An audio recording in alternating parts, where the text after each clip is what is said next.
Welcome to the Outer Realm with Michelle Desrochers and Amelia Pisano. Airing live on the United Public Radio Network, 105.3 FM in New Orleans.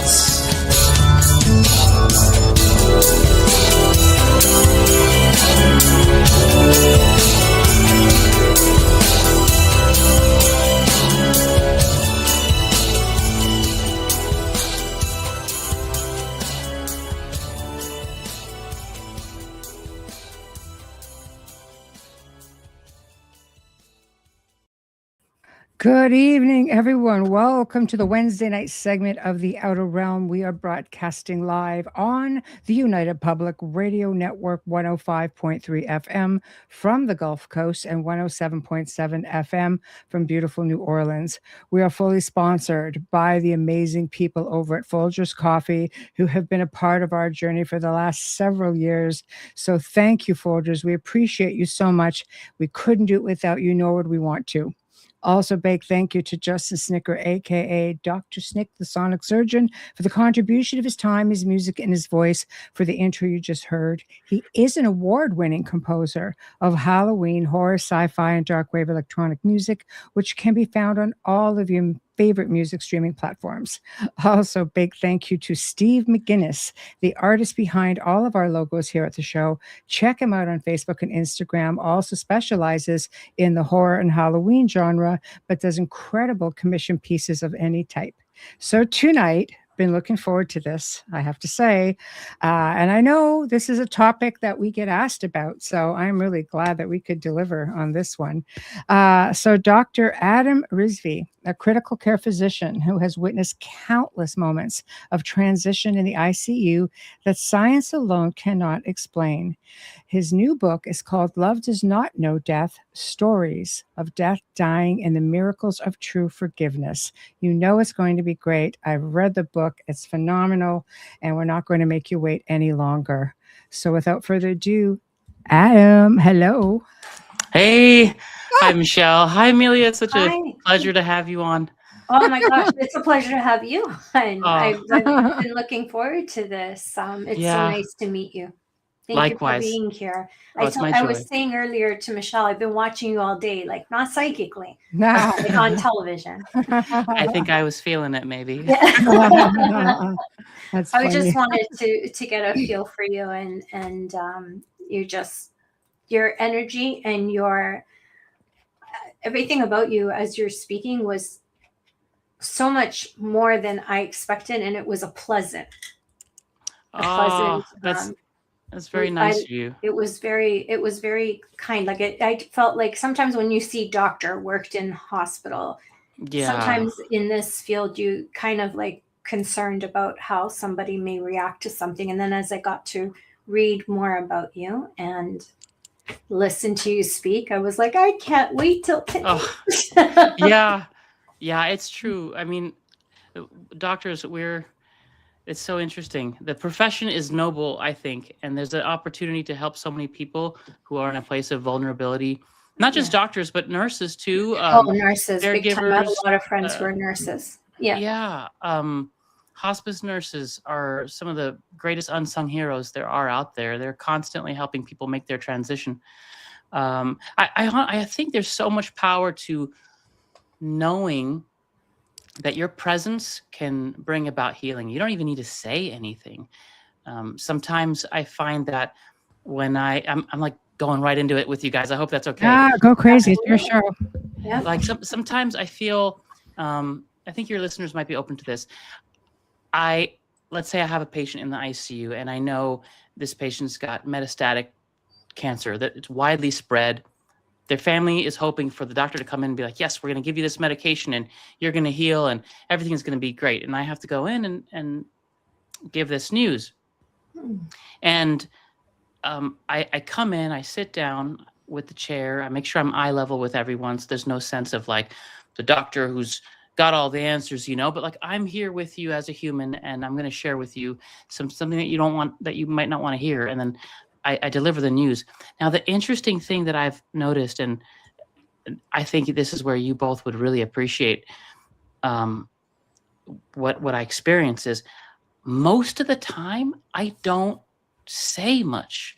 I say what needs to be said, and then a lot comes out, a lot of crying, a lot of tears, a lot of fighting and bargaining, and why is this happening, that kind of thing.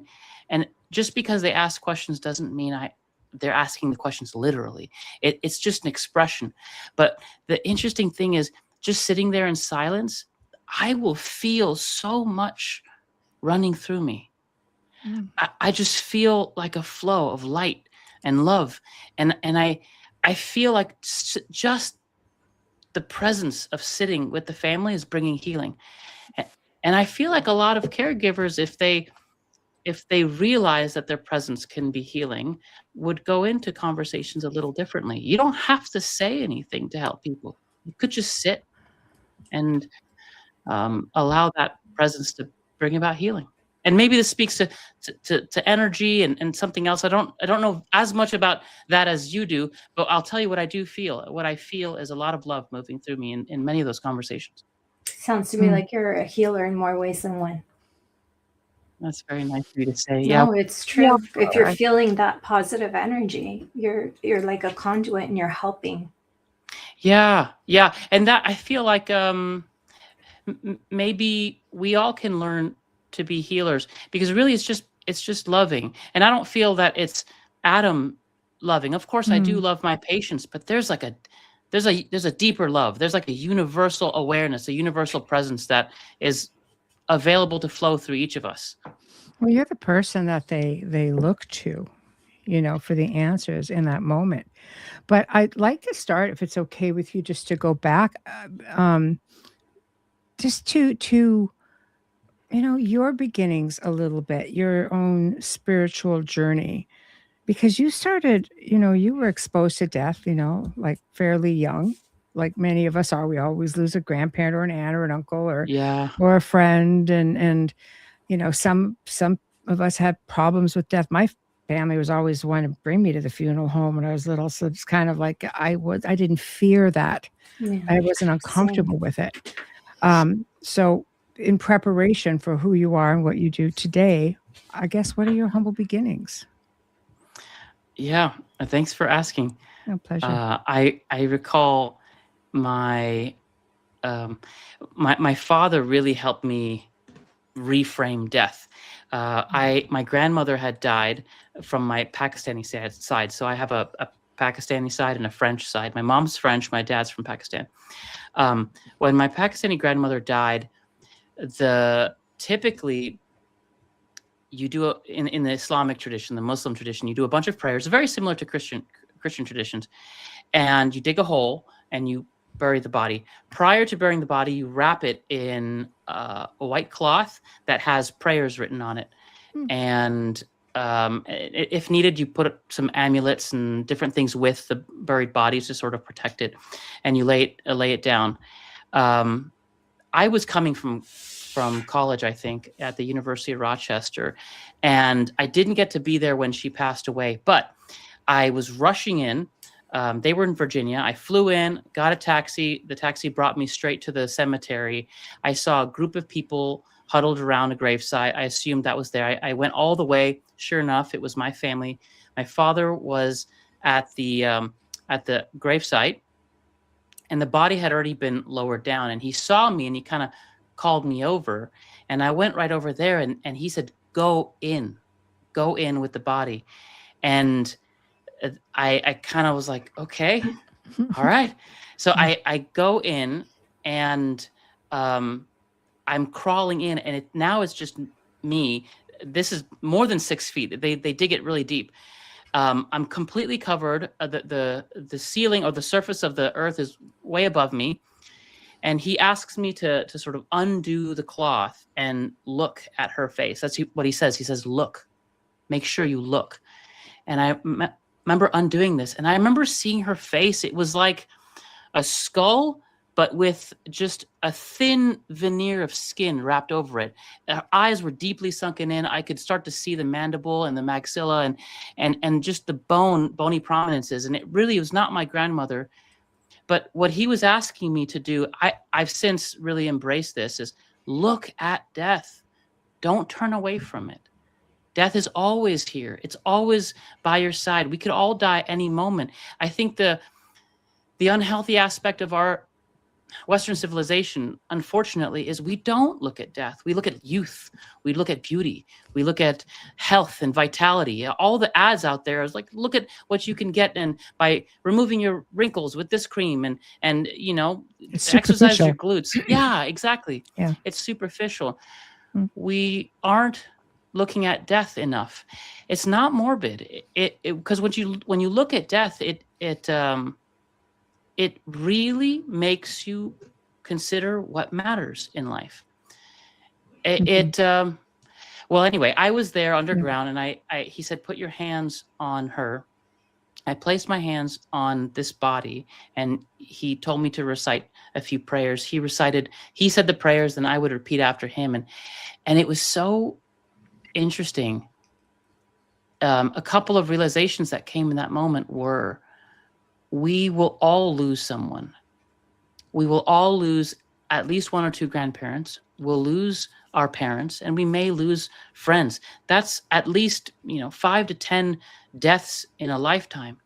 And if one death causes so much grief and sorrow, especially if they're close to you, just suddenly it dawned on me the immensity of the suffering of humanity.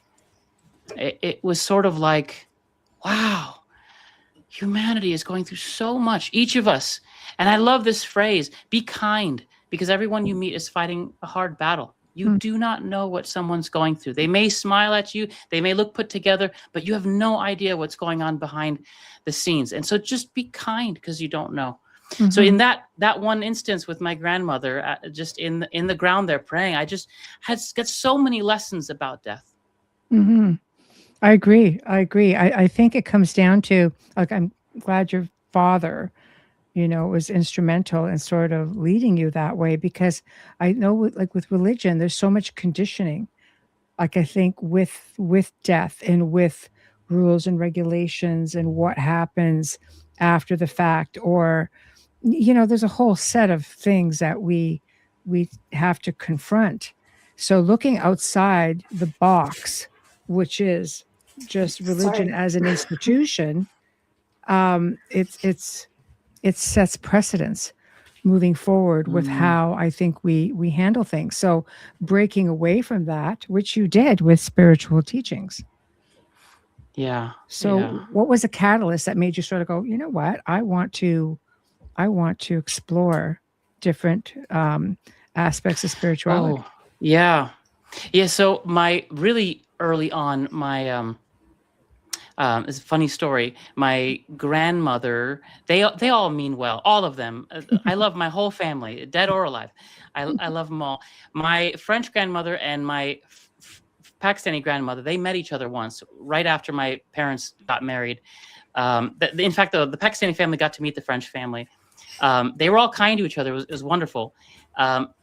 Later on, a couple of years later, my sister and I would basically go to our grandparents' house every summer, and we'd alternate between France and Pakistan. One summer vacation, we'd go to France in Normandy, and Michelle and I, we were talking about Normandy earlier, and I'd get to go see all the old Celtic ruins and all the beautiful chapels. What a blessing. Oh, it was quite a blessing. Every summer, a different, wow. Every summer. And then the other summer, I'd go to Pakistan, mostly Karachi, but sometimes northern Pakistan. And because both my grandparents were deeply religious, when I was in Pakistan, I was a diehard Muslim. I prayed 5 times a day. I listened to the call to prayer. I would read the Quran. I knew Arabic. When I went to France, I was a hardcore Catholic.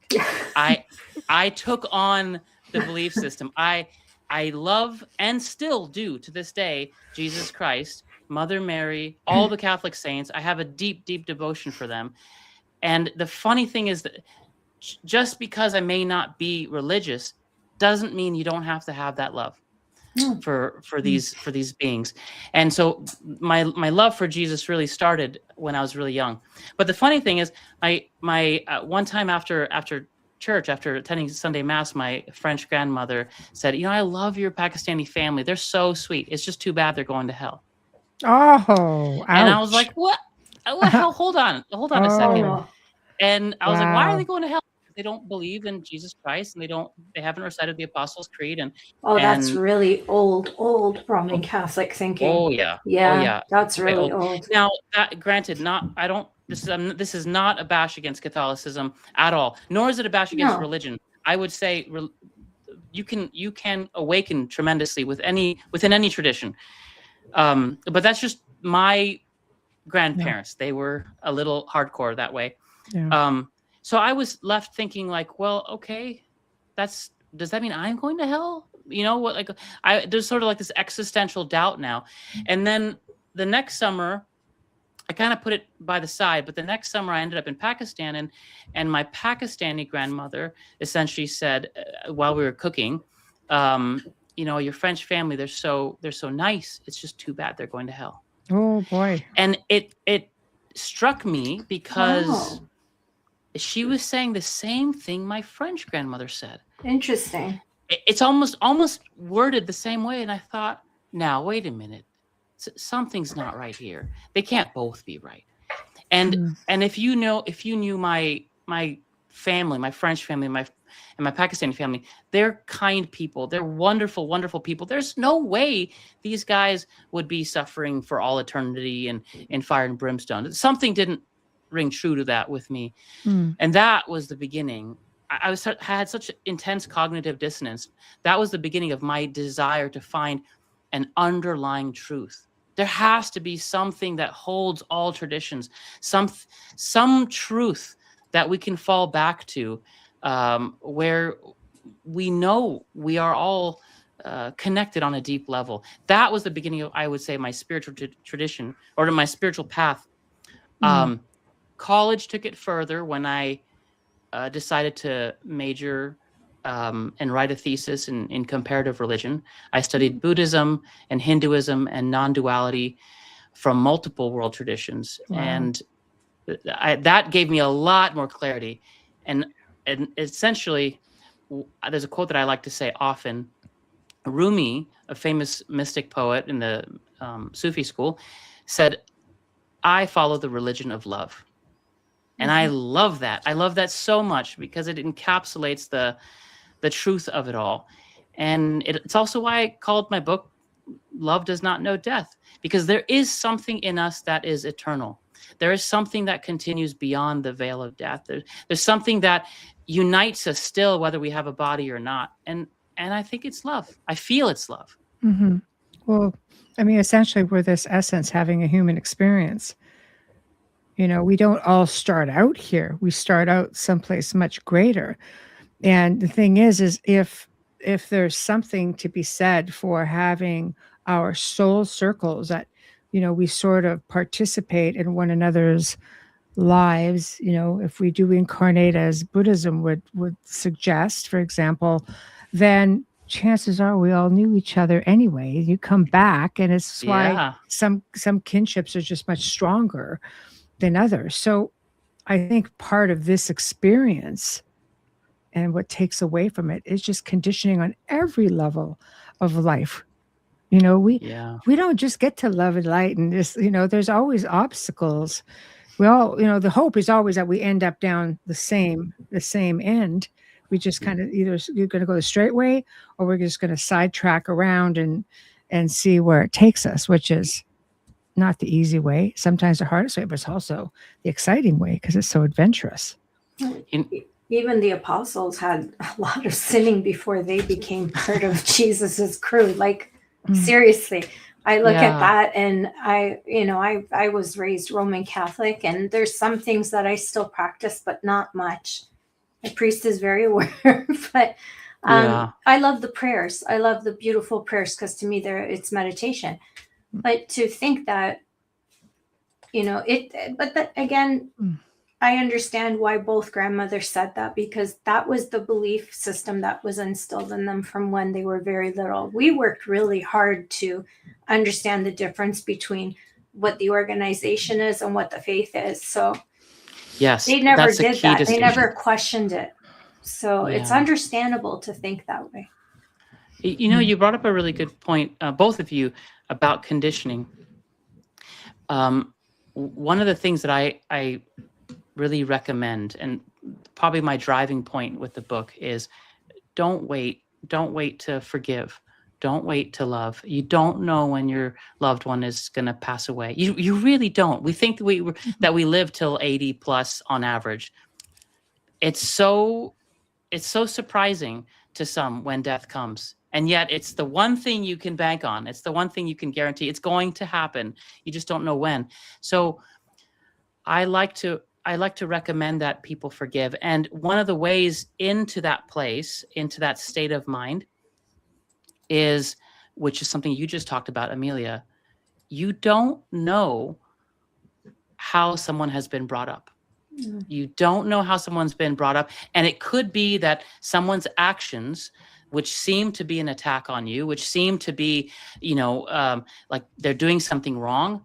You're unaware of their childhood upbringing. You're unaware of their trauma. You're unaware of their abuse, of the trials and tribulations they went through. Maybe the way they are, their personalities, because of all that. And they can be saying that. Sorry to interrupt you. They can be saying like they're gonna go to hell out of fear because they're your family. Let me help you, not go there. Yeah, it's also how you perceive it. Yeah, it's very true. It's very, very true. And the other interesting thing, and which is, Michelle, you brought up conditioning. I really enjoy, there's this beautiful aspect of Zen Buddhism, which talks about two different types of paths.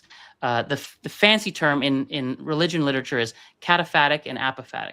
But for you and me, what that means is this a path where you accumulate more and more knowledge and more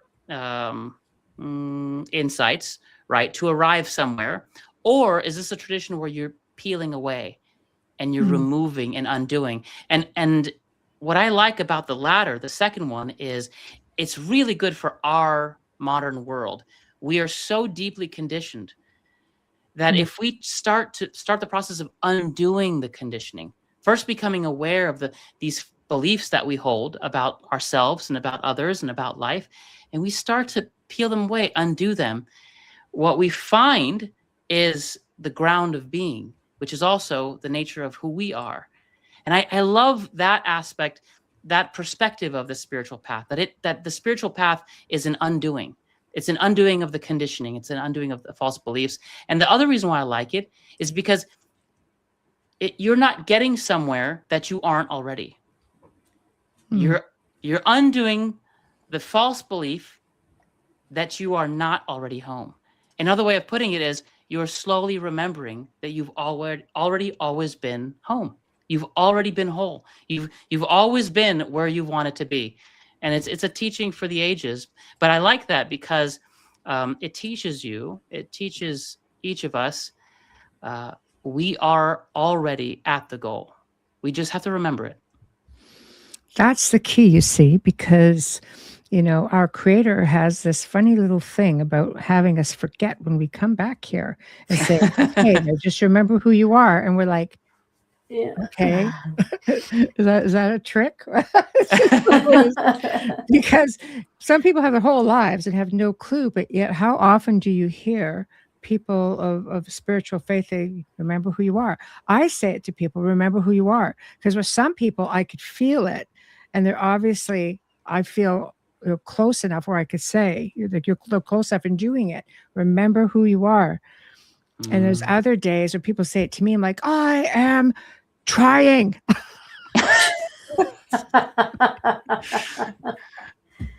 Sometimes you have to live in this state because you still have to learn the lesson, right? Yeah. So you have to live in the present sometimes. Yeah. And sometimes it's okay, Yeah.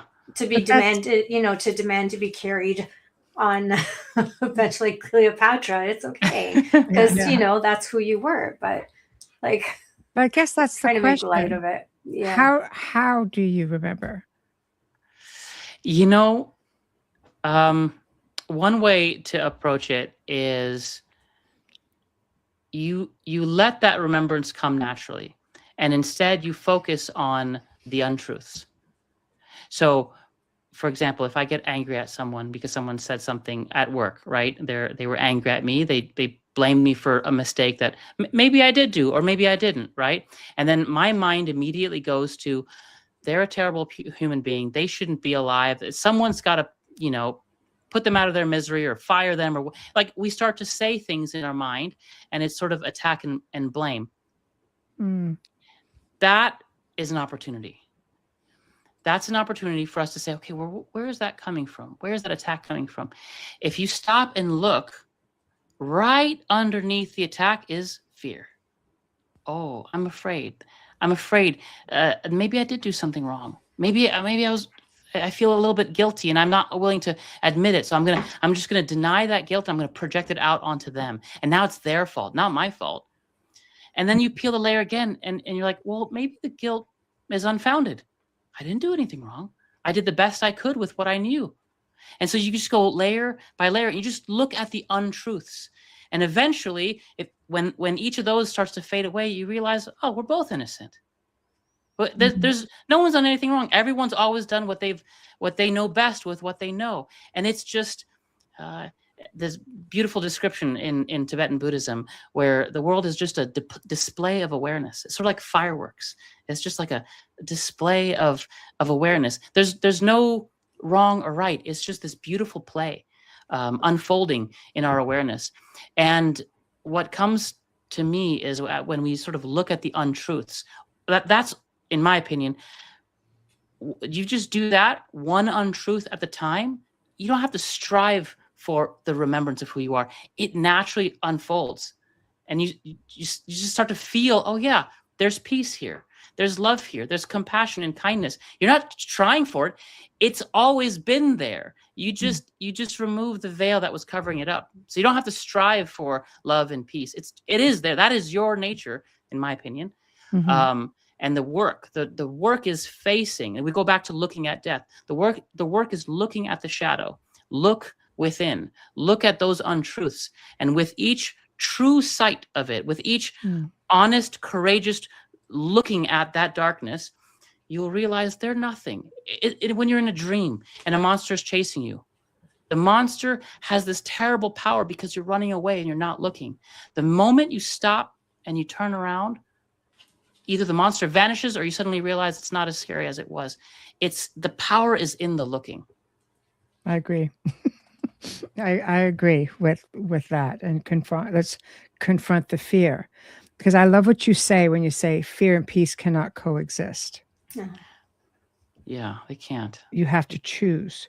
Do you live in fear, or do you want to live in peace? And sometimes living in peace means you have to put yourself in those situations and confront things that you don't necessarily want to.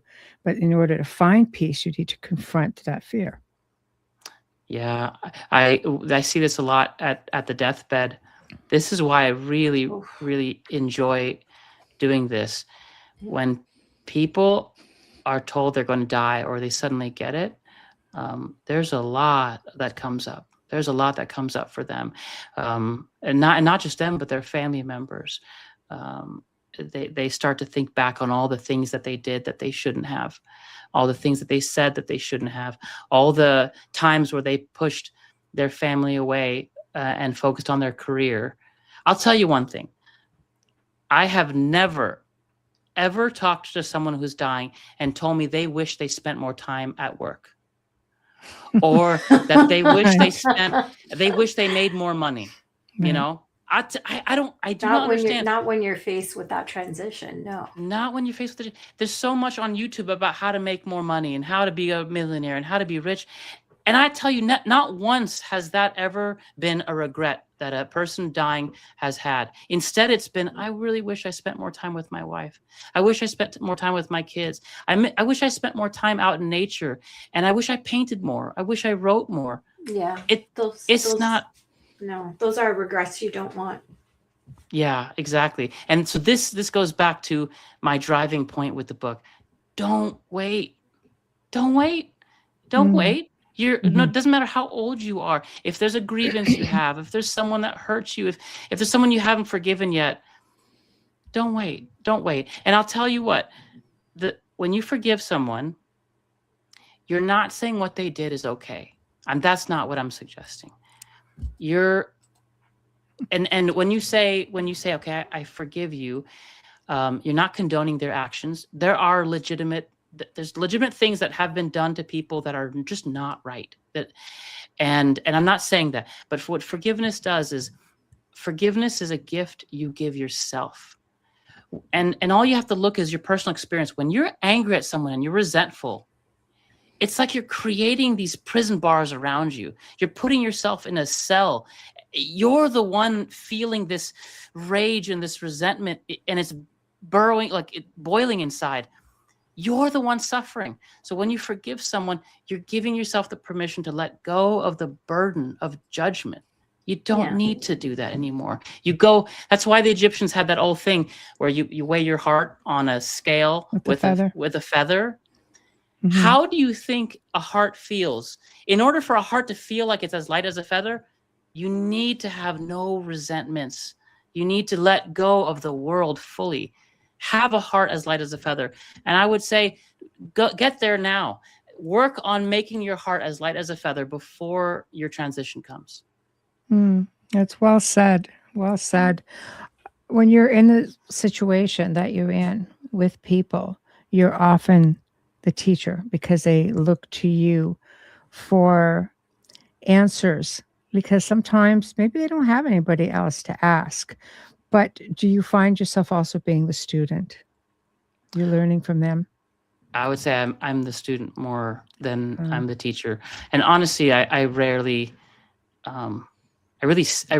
say anything to a patient that is a teaching, because that's quite presumptuous. Like, who am I to? You're the one facing death. Who am I to tell you how to face it? I figured if they asked. But I will say, right in the introduction of Love Does Not Know Death, to talk about this guy named Joshua, and he was a teacher for me. There are some deaths where patients who should be freaking out have the most amount of peace I have ever seen. This guy in particular, Joshua, just so embraced his own death. He was having renal failure. His kidneys were shutting down and his potassium levels were rising, because that's what happens when the kidneys shut down. And he also he was dying of other things as well. And he just told his wife, they had two young kids, I think I want to go. I want to go. And both her and him sat with each other and talked about how they were going to support their kids as they grew and reach different stages of their life, and what he wanted them to know at age 18, at age 21, and this and that. And I remember I was present for some of that conversation. I thought, this man is amazing. What a saint, to embrace death, to be thoughtful enough to think about his kids as they're growing up. And I remember I saw him hold his wife's hand. I think her name was Rosie. And it was like, I know it's hard, honey. This man is unbelievable. He was caring for her, caring for his kids. He had such a radiance about him. And I thought, I want to be like him when my time comes. I've had many patients teach me how to face death with a degree of sacredness that I think is missing in our culture these days. Mm-hmm. Again, that's a tough one. I think in ways we're taught to fear death, live your best life. And I agree. But sometimes you have to know not to be like, it's okay that death is the next level of life. Like I said, with my mom was so quick, but she was calm the entire time. We're all like, but we just started joking around, and she started joking around and singing and doing things. And we're just sitting there going, what is wrong with our mother? But she's a mom. She's a mom. She's a mom. Yeah. I think that's exactly it. Too. Yeah. Worried about us, right? And we're all adults, and we're all kind of like, it's okay, it's okay.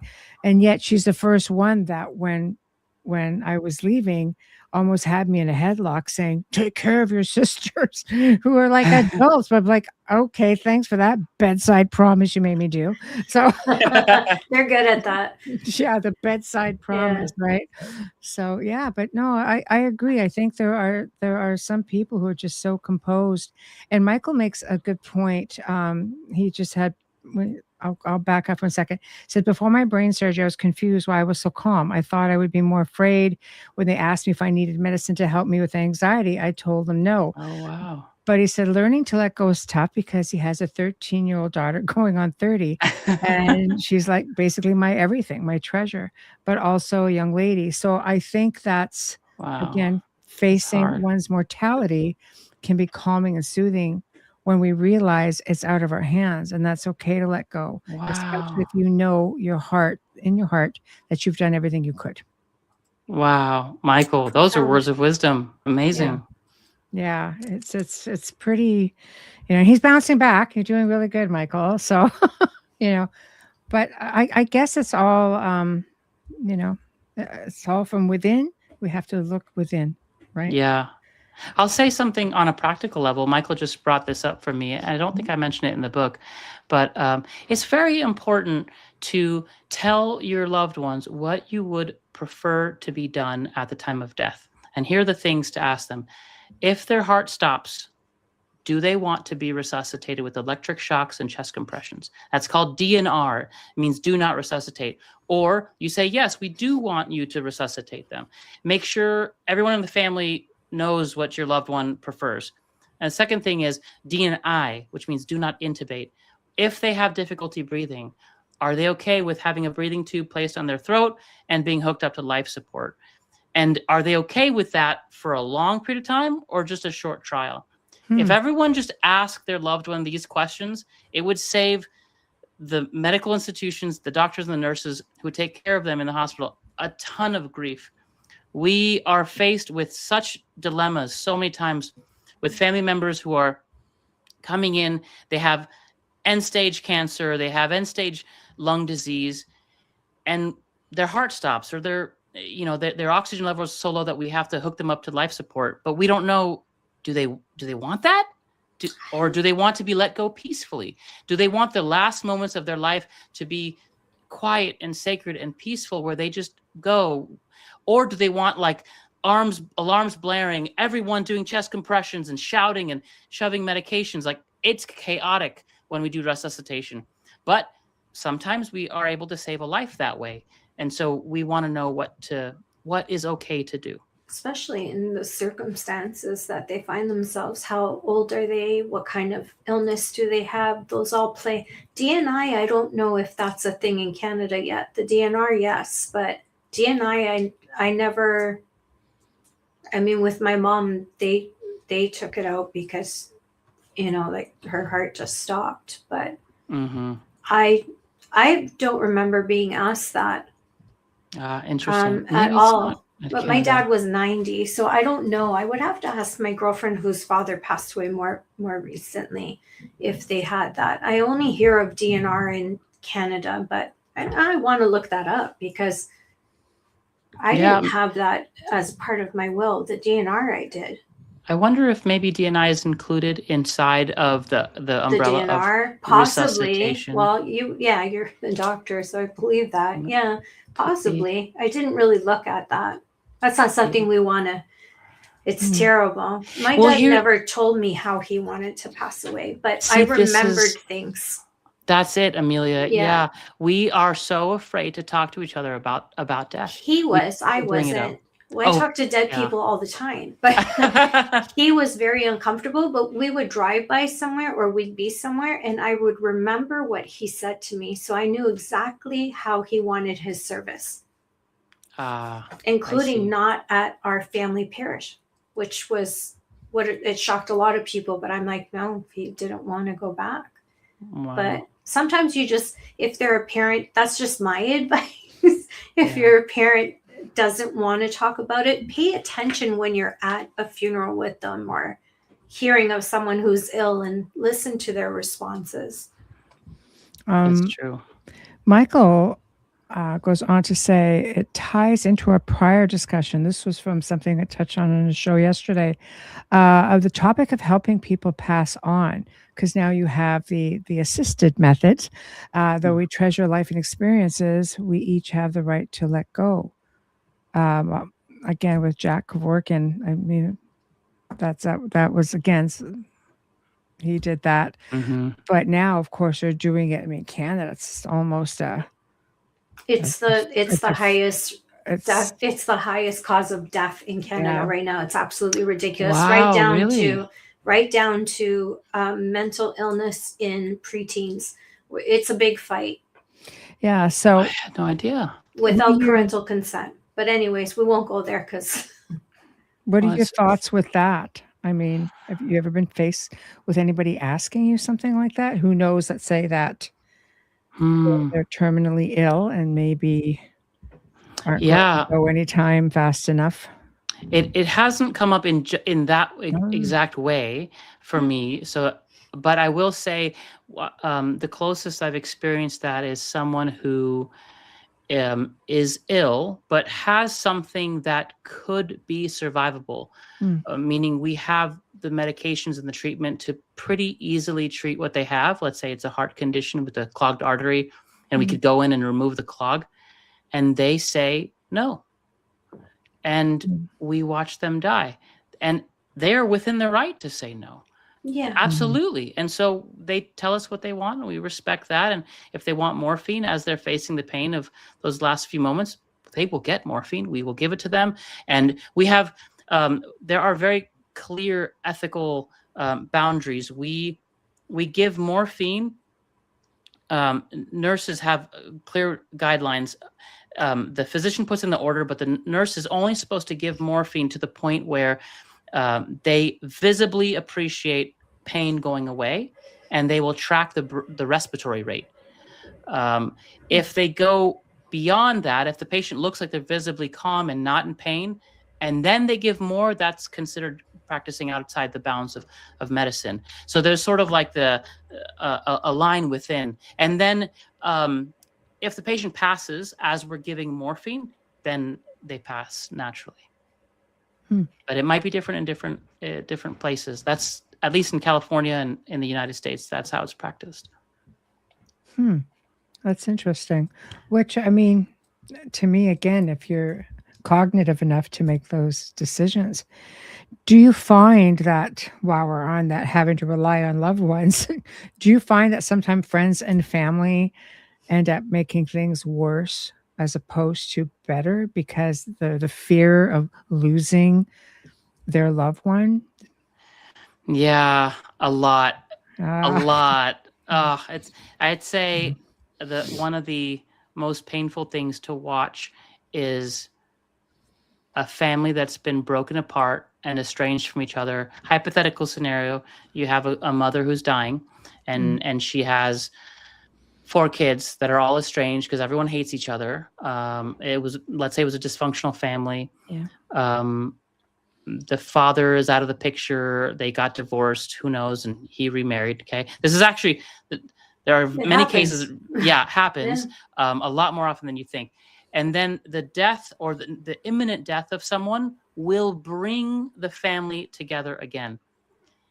And the same unhealed dynamics all of a sudden come to the foreground. And this is why I say don't wait to heal, because it'll come again. The unhealed aspects in the unconscious mind will arise again. You cannot keep them buried forever. And so face them. And if not now, it'll happen later. And if you believe in other lifetimes, it'll happen in another lifetime. And so I see these families come together, and there's such tension in the room, such pain and attack and accusation. We even had cases of daughters calling the nurses to find out if the other sibling has left the hospital yet, so that they could come in and not have to interact with them. And I think, gosh, that's so sad. That's so painful for the person who's dying.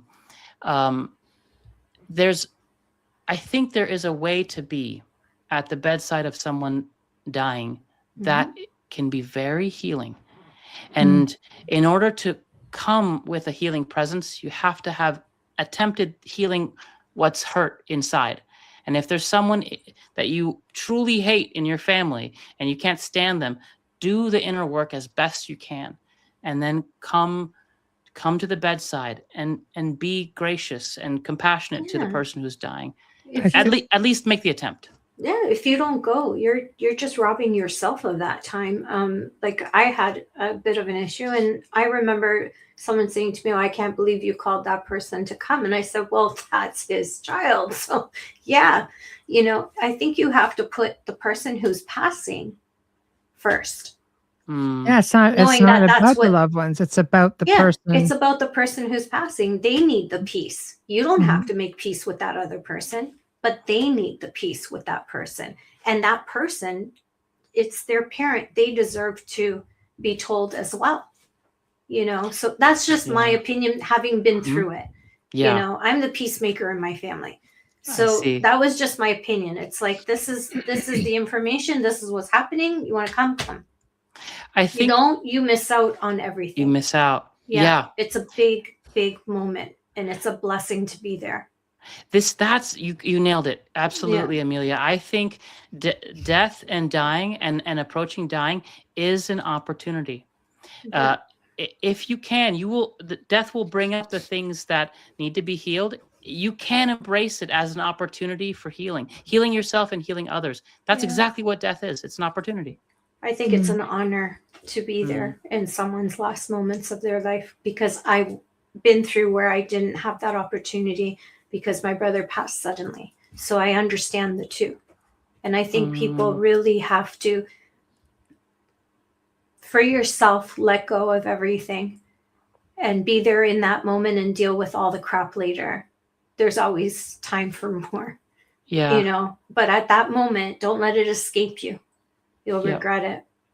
I want to ask you a question. You talk about your brother, and I'm sure, Michelle, you've lost. I mean, you did tell me that you lost one of your parents.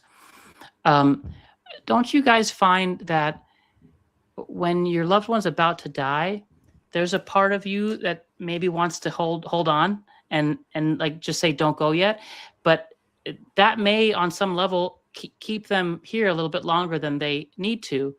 I feel like there's a letting go that needs to happen, where when you love fully, you let them go. You tell permission. them, you let them, you say it's okay to go. I both times with my father, who died 15 months after my mother, I just said, he was unconscious. I said, it's okay. If you need to be forgiven from anything for me, whatever that might be, you have it. I forgive you. Go on. Like, he was in pain. I said, it's time to go home.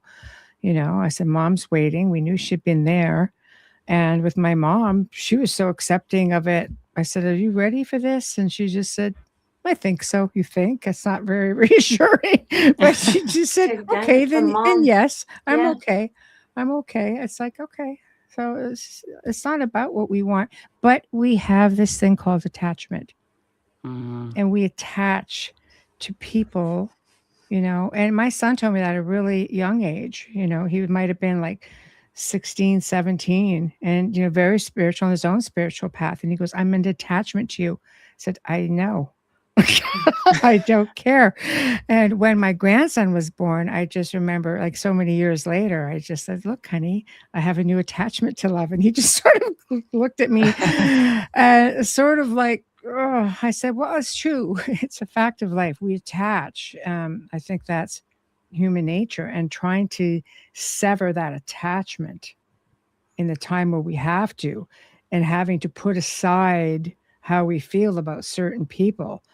There are people in my family, my mother's side, that I have absolutely no use for at all because they're just not good people. But it was important to her at that moment so she could move on in peace. We made those phone calls so she could talk. They could talk together, or putting her first. Yeah, you do that, and then as soon as it's over, then that's it. It's an inconsequential thing. I think we need to pick the battle, so to speak. What's really important, and what can you move on from? Yeah. So well, both of you are this amazing sharing these stories. I feel like the big context, this is evolved over time for me, but the big context for me is spiritual awakening, spiritual growth. That's the biggest context, and everything lives inside of that, whether it be death and facing the death of a loved one, or disease. That's actually something I cared very deeply about. Two of the chapters in the book were specifically about how disease is a catalyst for awakening if we embrace it as such.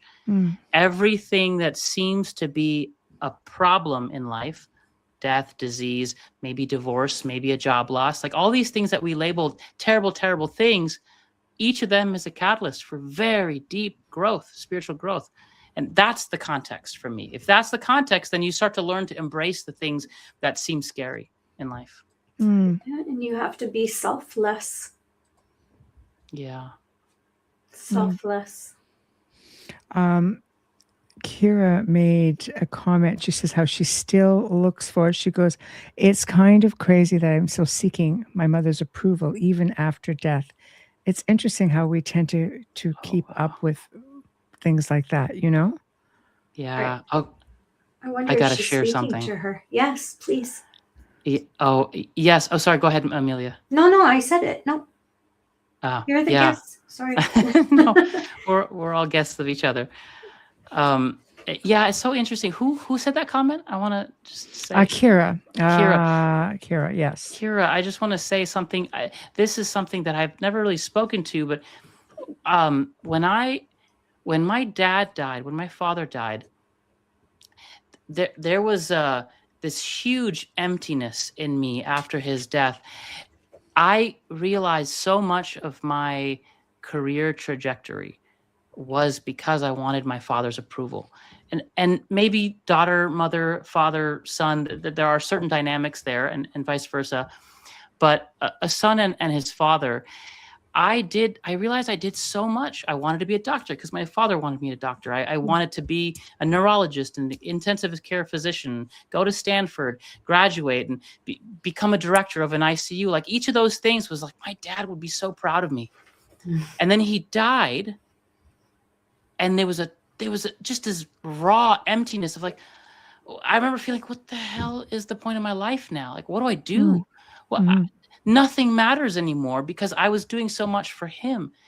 And I remember that the 2 years after his death was this dramatic reorientation for me psychologically, where now it wasn't about whether my father approved me, because I had dreams with him almost every night after his death. He would talk to me and love me, and we'd have tea together, and all this stuff was happening in the dream world.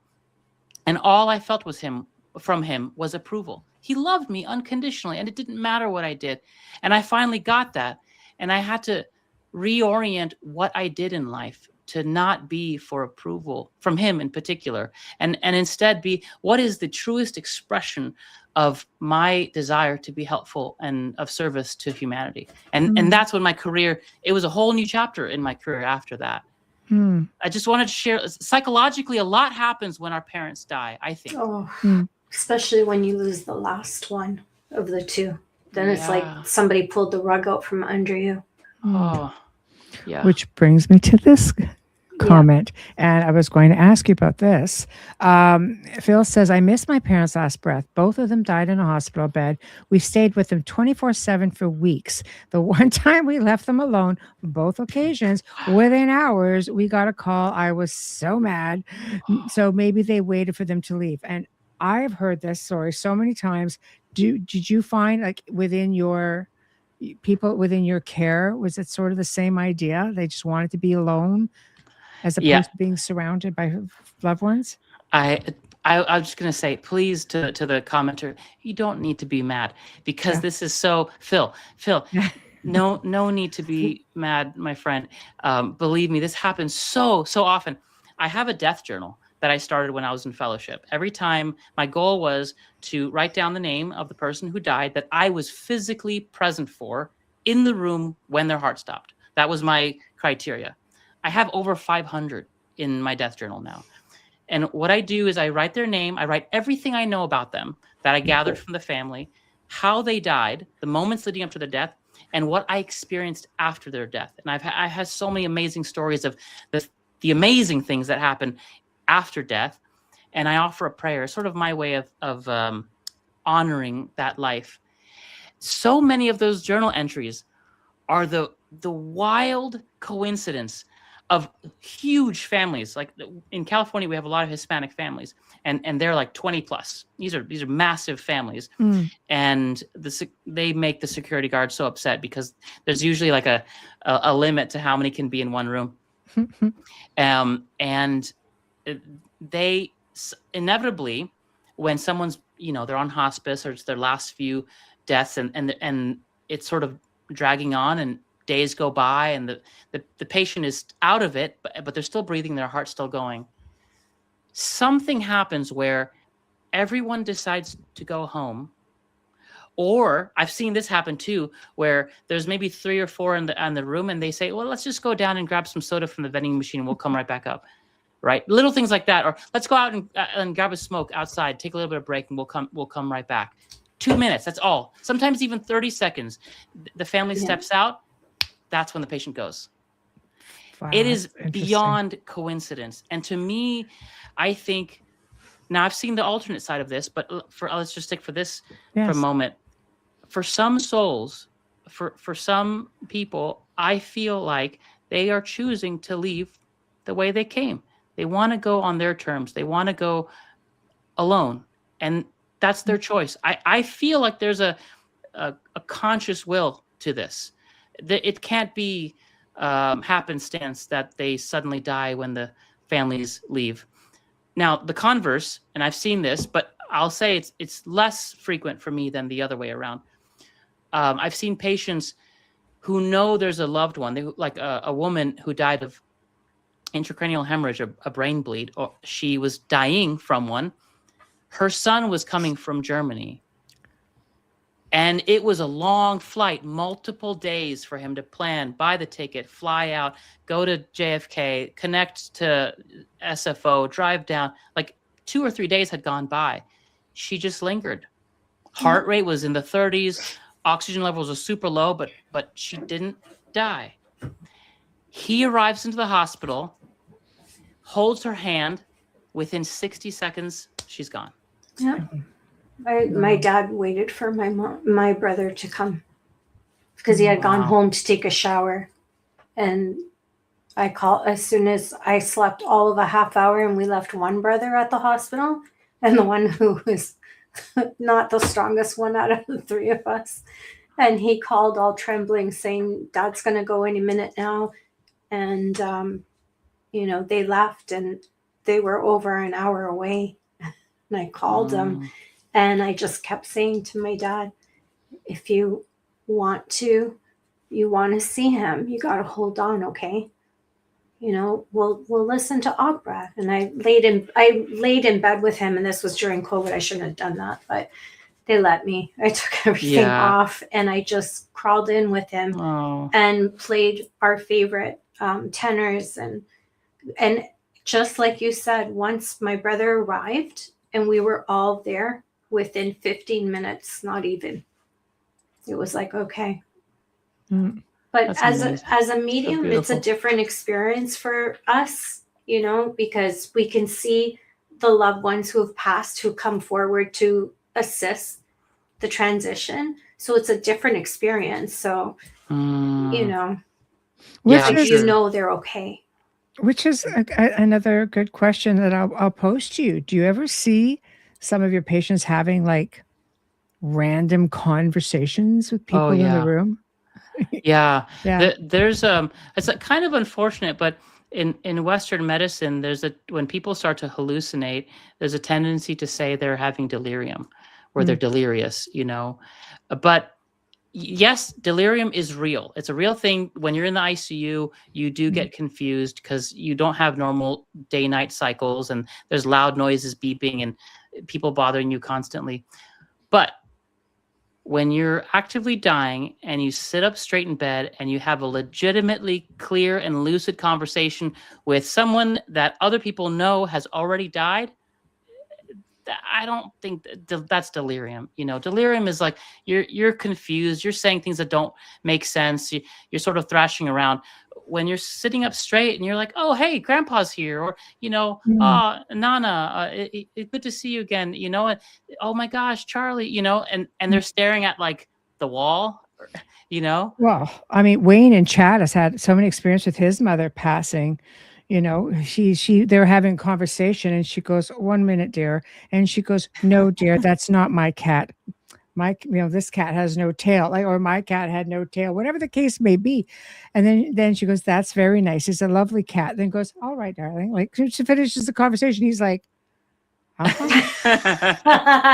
Where Michelle and I would be like, yeah, let's take care of this. Yeah, it's just kind of like, all right, but mom's having conversations all over the place. That all makes sense. That's funny. When my dad passed away, I got to meet people that passed away before me that I never knew, like my grandfather and a couple of other people in the family. So it's a different experience. Now, I want to ask you this question. I found myself being at a friend's, her mom was passing and she was unconscious and she was close to the end. And being a psychic medium, I was able to converse with her even though she couldn't speak and her eyes were closed. And it was a gift for me. It was an honor for me that they wanted me there. I was able to tell them that she did hear the conversation and tell the entire conversation they had, these two sisters. Wow. And then I found myself being there more for other people who were going through that I was close to, because I didn't even know you could do that. Have you ever seen that? The ability to have telepathic conversations? Yes. It's so interesting. I'm not gifted in the way that you are. Well, you're gifted in so much more. You're a doctor. No, I think it truly is. I do feel that there are means of communication that go beyond just verbal communication. What I tell, just recently, I was actually in the hospital yesterday, and I was talking to this lovely lady whose father was going to pass away soon, and she was like, is he in a coma? Can he even hear me? With sort of tears coming down her face, and she was holding onto his hand. And I told her, believe me, even though you don't see any response in him, he can hear you. He can hear you. I used to hedge my bets because, when I first graduated, I'd be like, well, technically they're in a coma and I'm not sure. Now I'm just like, no, he can hear you. They are aware. Hearing is the last thing to go. These different things that I say, I think it also does something to a family member to know that they're being heard when they say, I'm sorry, Dad, or please forgive me, or I love you, or you're free to go. Like, you need to know that you're being heard, and you are. There's enough documented literature of near-death experiencers saying, I heard every conversation the surgeon had while he was operating on me, or I heard the conversations you had when you were talking about me as I died. Like, I think we're at a point right now where we can acknowledge, yes, communication can occur beyond the physical means that we are used to. Mm-hmm. Absolutely. I would agree 100%. Okay, a few comments here. Wayne says, yes, my mother was having many lucid conversations with people who weren't there, and she'd even excuse herself when she was talking to somebody. Then Michael comes in and says, question, Dr. Rizvi, are you familiar with Robert Bigelow's contest that compiled many essays into a collection speaking on this topic of life after death and the crossing over events witnessed? No, I love learning about new things. Robert Bigelow. Okay. Yes. He used to own Skinwalker Ranch. That's why he sounds familiar. Yes. Yeah. Yeah. So just look that. Yeah. Robert Bigelow. Is Robert Bigelow the one who somehow involved with UFOs? Yes. Yes. He owned Skinwalker Ranch, which was a big, for 2 decades of different experiments going on with the military, U.S. government, and still works within that field, but it's high strangeness in general. So this is definitely something you may want to look into. Thank you, Michael. I'll look into it. He was just recently on Sean Ryan's show, who is a former CIA operative and instructor. Ah, And wow. Wayne says, have you ever had any experiences with near death, or have you had any experiences with NDEs where everything stops and they come back? I have had NDEs, or patients who have had, if by everything stops, you mean the heart? Everything. Machines go off, and Yes. We've had, this is what's so cool about the science of near death, and I would say even after death phenomenon, because I've had a case, for example, of a patient where his heart stopped and there was no blood flow going to his brain. We tried resuscitating him, and we ended up calling it. We said, okay, we called it. It was something like 30 minutes in. Now, for perspective, imagine holding your breath. Most of us can go 1 to 2 minutes before we pass out, because when you hold your breath, oxygen doesn't go to your brain. And after 1 to 2 minutes, 3 minutes max, you lose consciousness. Like even the Navy has these tests where they hold their breath underwater, and if you go past 2 or 3 minutes, you start bleeding from your nose and everything. So yeah, the Marines, the SEALs. Yes, exactly. So that's the context of how long a brain can tolerate lack of oxygen. Not long. Now imagine doing chest compressions, trying to bring someone alive, their brain's barely getting oxygen flow, and 30 minutes goes by. 30 minutes. It would be unheard of to wake up without major brain damage. And yet this patient and many, many others came back. This guy came back. I think his name was George. He came back and he started telling us stories of things he experienced and people he saw and whatnot. First of all, with 30 minutes of hypoxia, with lack of oxygen to the brain, your speech centers should be non-functional. The fact that you're awake and having a conversation is mind-blowing. And the fact that those 30 minutes weren't just blank nothingness, but actually you experienced something is just more mind-blowing. So for me, you can obviously tell by the fact this conversation is even happening. I'm a firm believer that consciousness can exist independent of the physical body.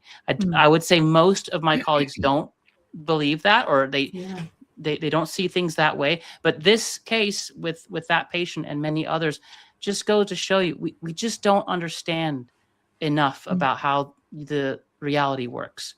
But there's enough that we do know that to say that consciousness, in my opinion, is not just a byproduct of the random firings of the neurons. I think it can and does continue after the death of the body.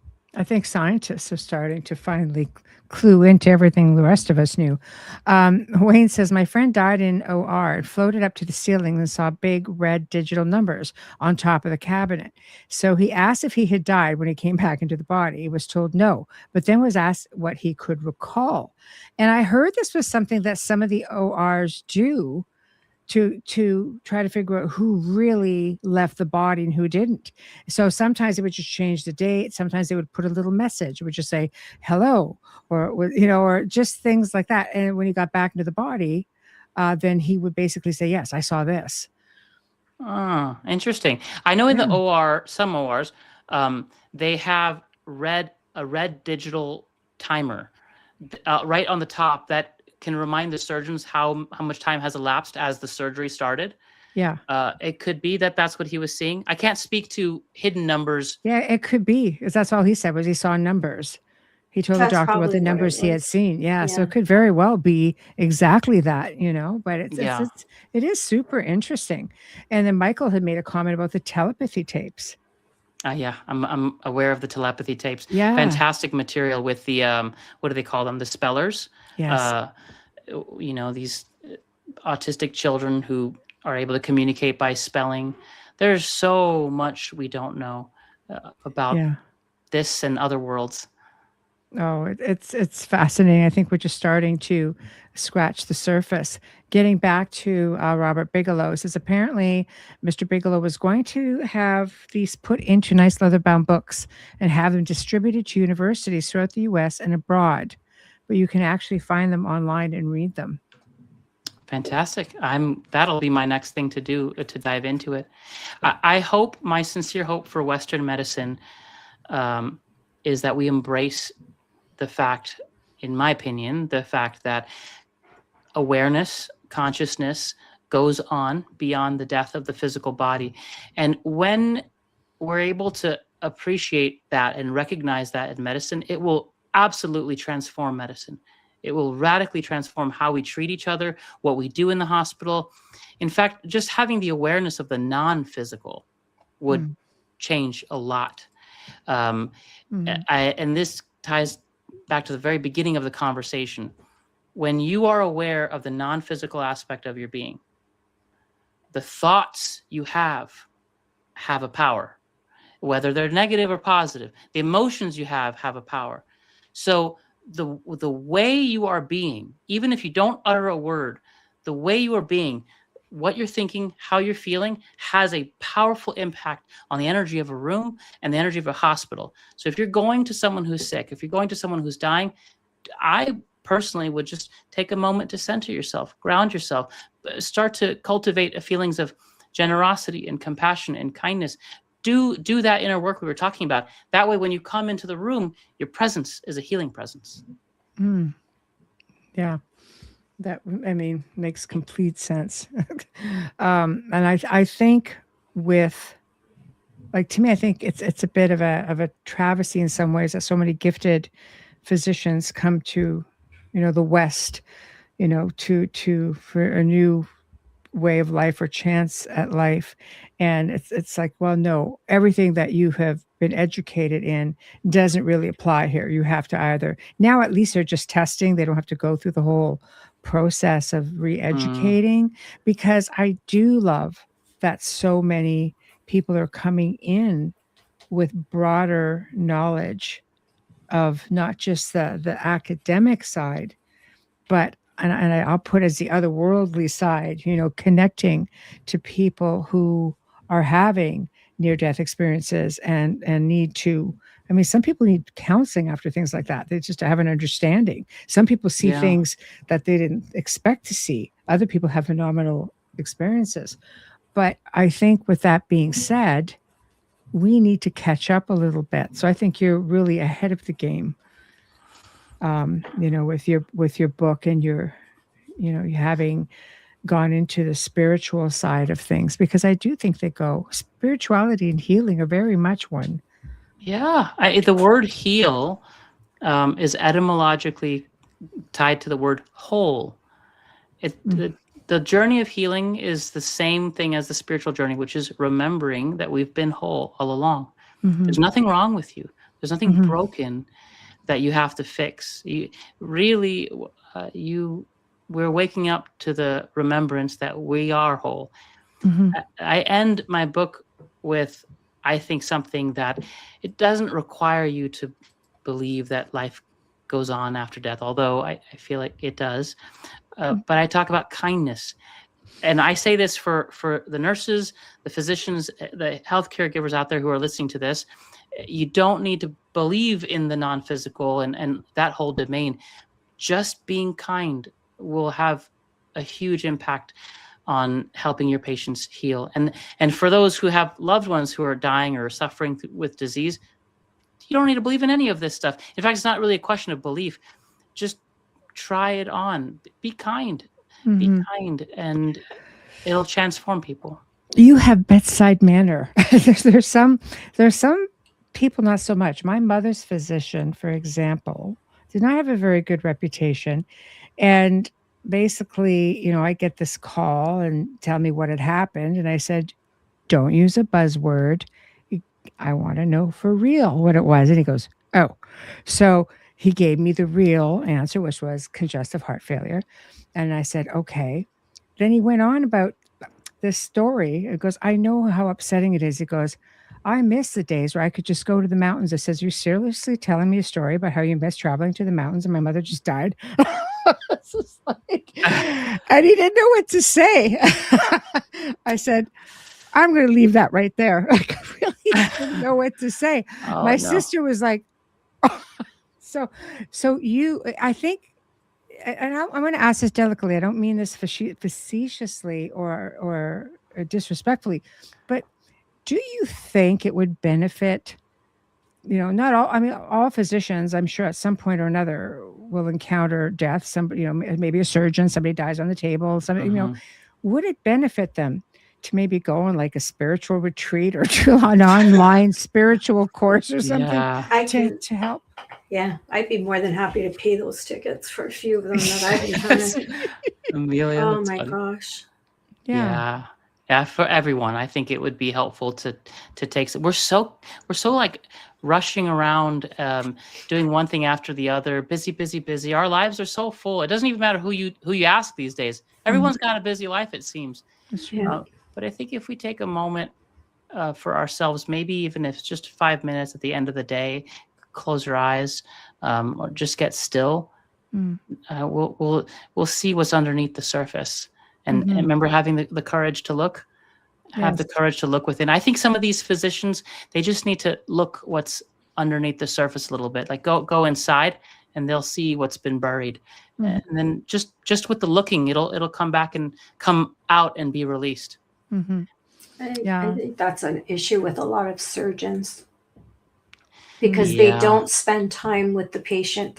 They just meet them right before surgery and then after, and then it's done. And I feel like, I know my doctor said, well, he's a surgeon, that's how they are, and then you have these other doctors that just make up for everything. And I just take it as that's the way they are. They're just made that way. They're there to do their work and they're made that way. And I don't take it personally. That's very generous of you. No, it's not. It's just a lot of experience. That's all. Just unfortunate, a lot of big family. Don't compare somebody's death to your trip to the mountains that you didn't get. No, that's wrong. That's bad. Yeah. That's cold and it's wrong. But you had made reference in your book to something like imagining your own death. Oh yeah. And I think this might be helpful to some people. I was very fascinated by reading that. Can you talk to us a little bit about that? Yeah. Oh, thank you for asking. I would love to. Well, where it started was when I was early in college. I went to India to give a lecture on globalization and interfaith communication, and being able to see each other's perspectives and not hate on each other. And I remember meeting a young man who wanted to show me around and expose me to the deeper side of India, the spiritual side.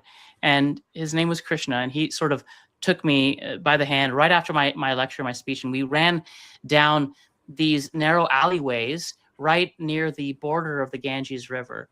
And we were in a place called the Manikarnika Gut. And these are the famous cremation grounds of India. If you've heard of the cremation grounds, this is right by the river Ganges. There are massive funeral pyres made of wood.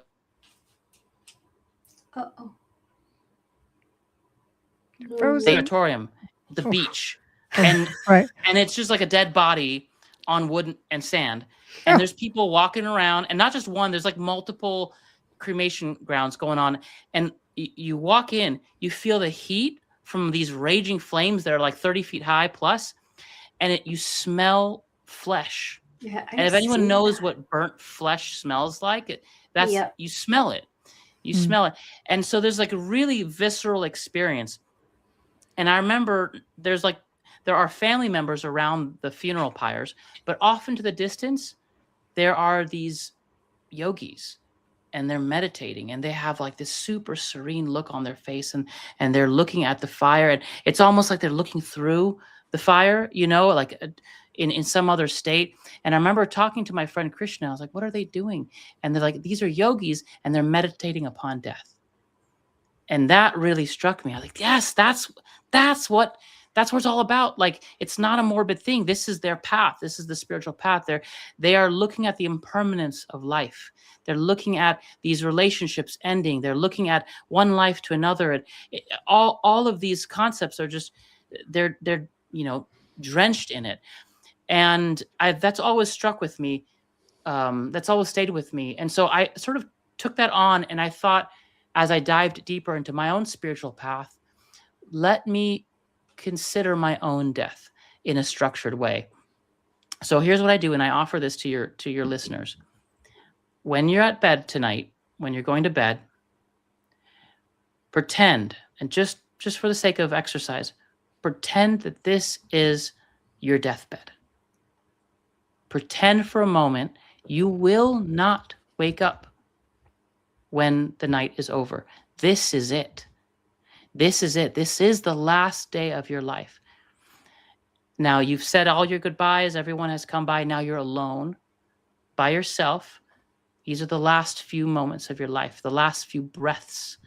In Buddhism, they say that the place that you get reborn depends on the last few thoughts you have before you die. It's sort of like those thoughts generate the momentum of where you go next.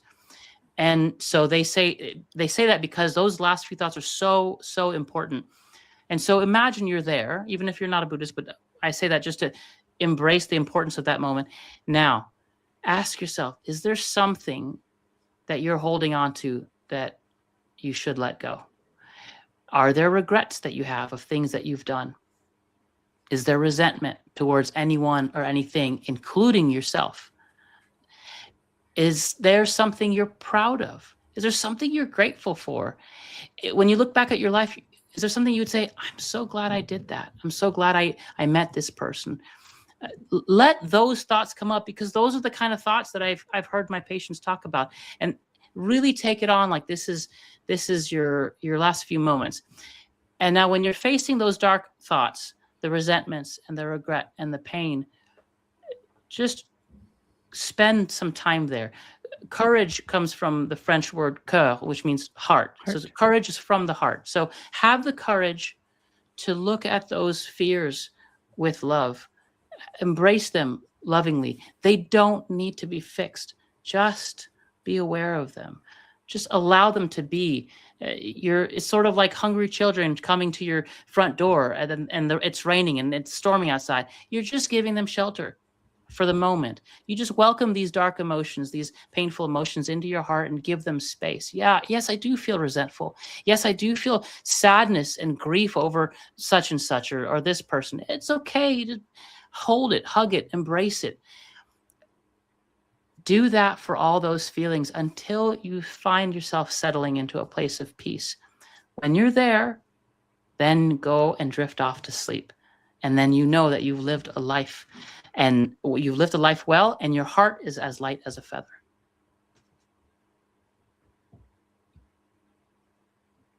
I think you're muted.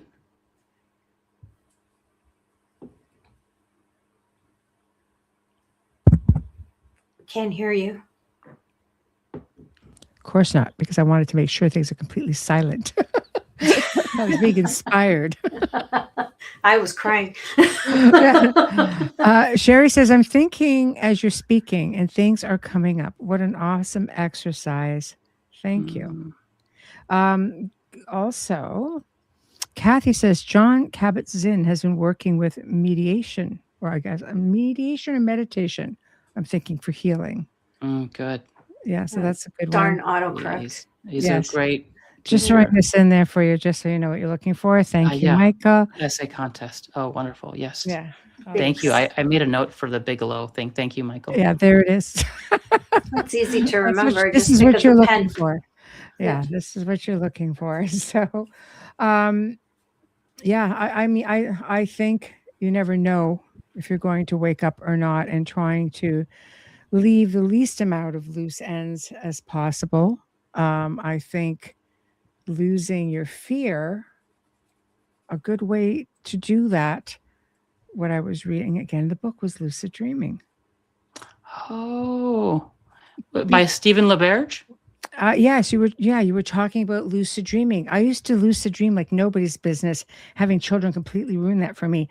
But to those who still can, because you can control things. I could go to unknown places, stop, rewind as many times as I wanted to, go to bed, pause, and continue off. Like, you have an element of control in the ether, pretty much, even though it's a dream state, or are we really traveling? Mhm. It's a lot of fun. So letting go of your control, even, or going into the unknown without fear, to me is also a good way of maybe preparing to let go of the wheel. Oh, yeah. Good point. Yes. Yes. I see what you're saying. Yeah. 100%. Yeah. I feel like fear comes from ego, and Mhm. when you're traveling out of body experiences or lucid dreaming, that's just your soul and your spirit, so it doesn't have the same rules as the physical body. That's why it's so much fun. Right? And it's Yeah. very frustrating when it stops, but when it starts again, it can, I think people do not lucid dream because they're afraid of lucid dreaming, and that stays. And again, that's ego. That's not spiritual. Mm. You have a podcast.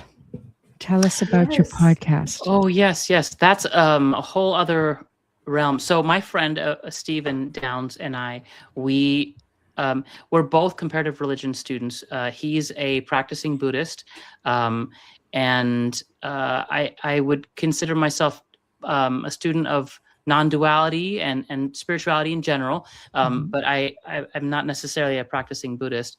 But regardless, him and I have amazing conversations about the nature of the reality as far as we're aware, and a lot about enlightenment and spiritual awakening and just spirituality in general. A lot of our earlier episodes cover mysticism and spirituality from multiple traditions. We've talked about Sufism, Judaism, mystical Christianity, mystical Islam. We've gone into the Kabbalah. We've gone into Nietzsche, various essays, other philosophers. So for people who are interested in that kind of thing, I would say that's much more on the spiritual side of the work that I do. But they go hand in hand. Yes, I do. Absolutely. Yeah.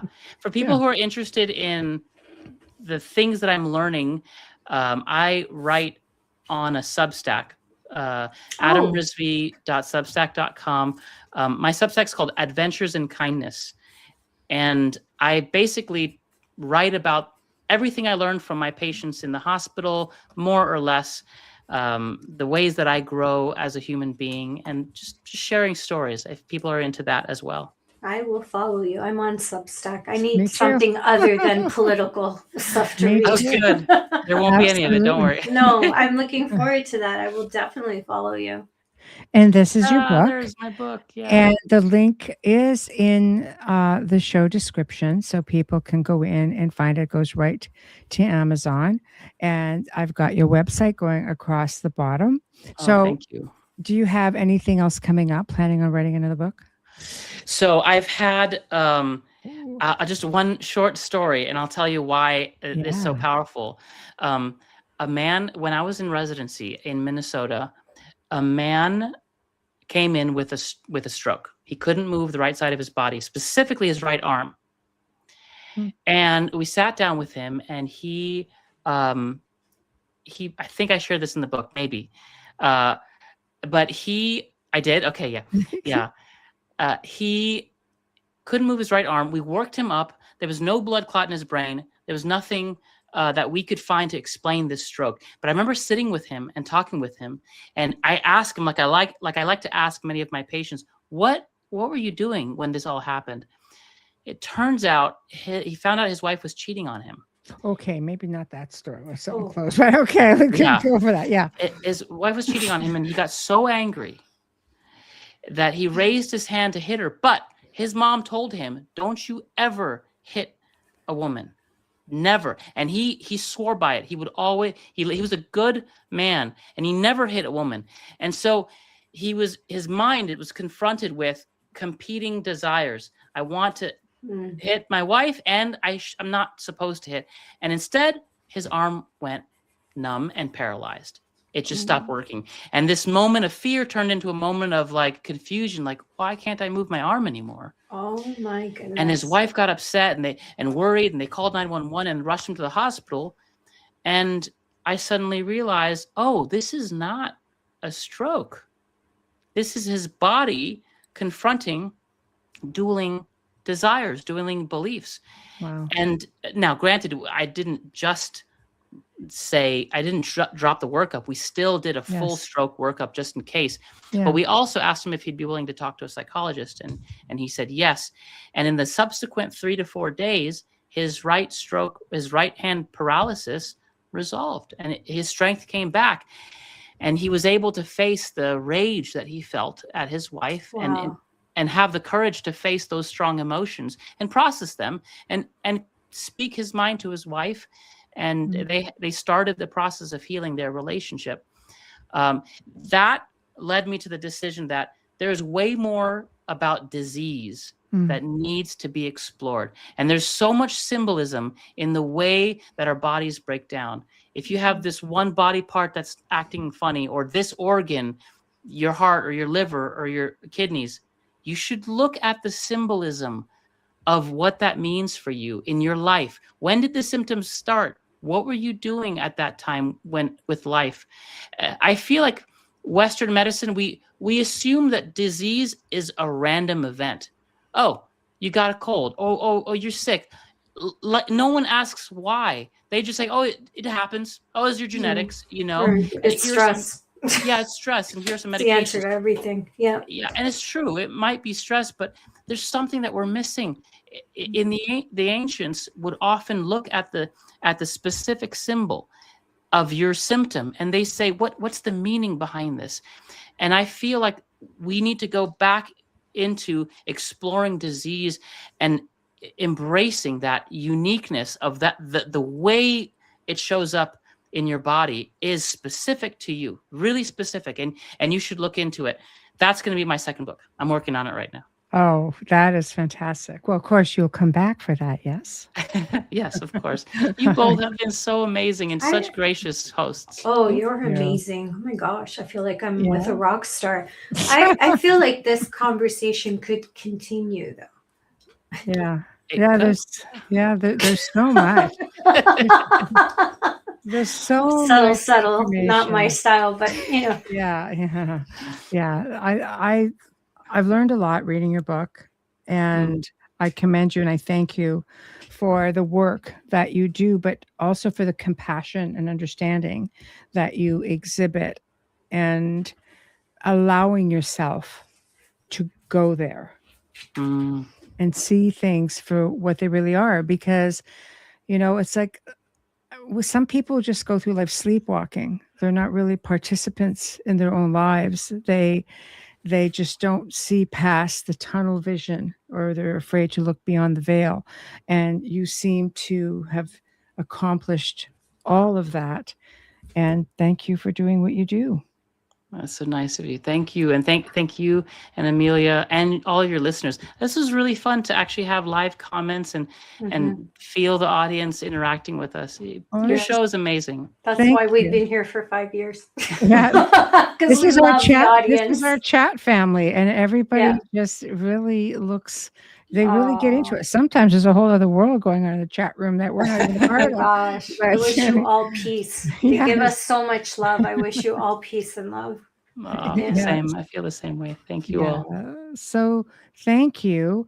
And thank you to everyone who has been in the chat room, and all of those who are listening, I guess, via the airwaves. Thank you. Tomorrow night, tune in. We've got Professor Sylvain Rochon. He's one of the founders of the Alliance for Extraterrestrial Diplomatic Contact, an organization whose goal is to build the world's first United Nations, a recognized embassy for extraterrestrial civilizations. So that should be something. Big thank you to Folgers Coffee for, supporting us and sponsoring us tonight, every night. We appreciate you so much. Big thank you to Justin Snicker. Big thank you to Steve McGinnis. And of course, big thank you to the United Public Radio Network, 105.3 FM on the Gulf Coast, 107.7 FM from New Orleans. And a huge big thank you to Dr. Adam Rizvi for joining us tonight. So thank you all. Good night, and we shall see you tomorrow evening. Bye, guys.